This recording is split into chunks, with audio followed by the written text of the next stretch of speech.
Et nous sommes si angoissés par les batailles en cours de route, mais dites juste oui au Seigneur, parce qu'il a un projet. Si nous pouvons faire partie, c'est génial. Donc, je pense qu'Esther correspond à tant de femmes dans le monde. Mon mari et moi avons produit le film Une nuit avec le roi, tout sur Esther, et j'adore sa vie. Et beaucoup de gens pensent qu'elle était juste une femme audacieuse. Et je pense qu'elle ne l'était pas. Elle était une petite orpheline. Elle n'était pas originaire de ce pays. Elle était privée de ses droits. Elle était cachée. Surtout quand elle a dû se présenter devant le roi Xerxès. Elle a caché ses racines juives. Et puis bien sûr, elle est apparue devant le roi sans être convoquée. Mais ce que j'aime dans cette histoire, c'est qu'au début, elle a dit « Non, je vais pas faire ça ». Il y a beaucoup de choix à faire. Il a toutes ces femmes. Pourquoi moi? Il ne veut pas me voir. Nous nous sommes probablement disputés la dernière fois que nous nous sommes vus. Et il ne m'a pas convoqué depuis une bonne 30aine de jours maintenant. Donc ce n'est pas le bon moment. Nous allons devoir au moins prier et jeûner à ce sujet. Mais j'aime ce Mardochée. Et je pense à cela tout le temps. Dieu a une volonté. Dieu a sa volonté parfaite dans toutes nos vies. Il vous voit, il me voit, il voit où nous sommes aujourd'hui.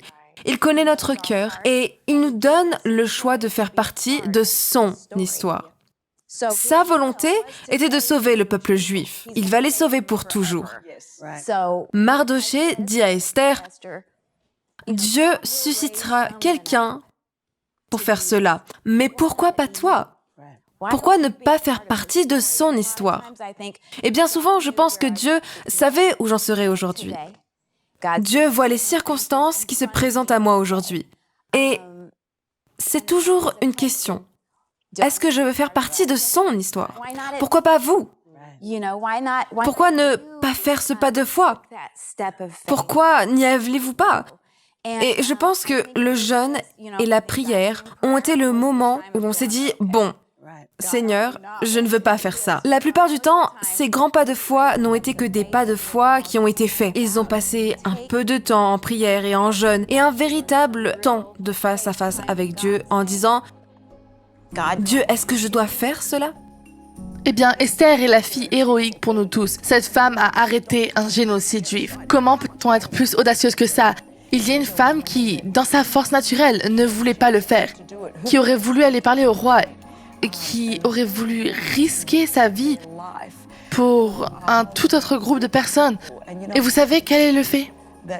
Qu'elle a décidé, qu'elle le veuille ou non dans sa chair, elle a prié, elle a jeûné, elle savait que c'était ce que le Seigneur exigeait d'elle et elle y est allée et elle l'a fait. Et à cause de son obéissance, elle a littéralement arrêté un génocide juif. Parfois, nous ne savons pas ce qui se trouve de l'autre côté de notre obéissance. Parfois, cela va nous aider. Parfois, cela va aider une autre personne. D'autres fois, cela pourrait aider une nation entière. Votre simple oui pourrait faire toute la différence du monde. J'adore le côté méchant d'Aman parce que c'est comme un vieux western et ensuite une année de cure thermale. Nous pouvons vivre de cette façon, non? Les gens disent la Bible est ennuyeuse, je leur réponds l'avez-vous lu, c'est regarder toutes ces incroyable. autres émissions. Puis l'une des choses que j'aime à laquelle vous avez fait allusion, c'est qu'au tout début, lorsqu'il tire au sort, on dit que c'est pour en hébreu, quand on tire au sort. Alors ensuite, lorsque Dieu rachète tout, cela inaugure la fête de Purim. Donc ça passe de cette horrible chose singulière qui ressemble à un génocide à cette fabuleuse célébration. Et je vous parie une pièce de 5 cents qu'il y a des Esther qui regardent maintenant, qui sont réticentes, qui se disent « je ne suis pas comme Chris Kane, je suis quelconque pour Jésus, comment Dieu pourrait-il utiliser quelqu'un comme moi ?»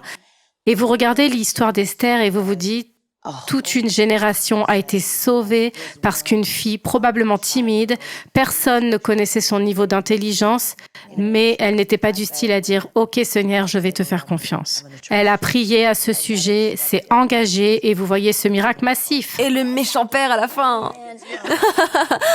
La potence, c'est vraiment une histoire étonnante de Dieu qui gagne à la fin. Il gagne toujours à la fin. Nous sommes si angoissés par les batailles en cours de route, mais dites juste oui au Seigneur, parce qu'il a un projet. Si nous pouvons en faire partie, C'est génial. Mais parfois, ça peut être tellement effrayant, même d'être assise ici avec vous toutes, de si grandes femmes de Dieu. Non, vraiment.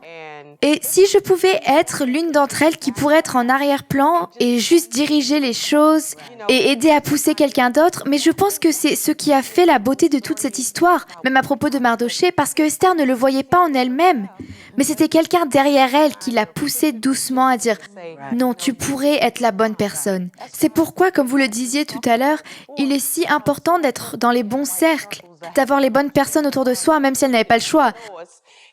Nous choisissons. Mais Mardochée a parlé avec une telle vivacité Oui. à propos d'elle. Donc elle avait bien cette personne qui disait Dieu peut et veut. Ce n'est pas grave si votre première réponse n'est pas du genre « je vais y aller, absolument, tu as raison ».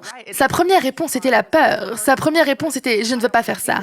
Et elle a quand même pu être utilisée. Et ce que j'aime dans l'exemple de Mardochée, c'est que chacune et chacun d'entre nous, tous ceux qui nous regardent ici, nous avons l'occasion d'être le Mardochée, de parler de vie à quelqu'un qui change la trajectoire de sa vie, qui donne ce coup de pouce pour se mettre au centre de la volonté de Dieu, où ils peuvent vivre des miracles qu'ils n'auraient pas vécu autrement. Mais vous proclamez la vie sur eux.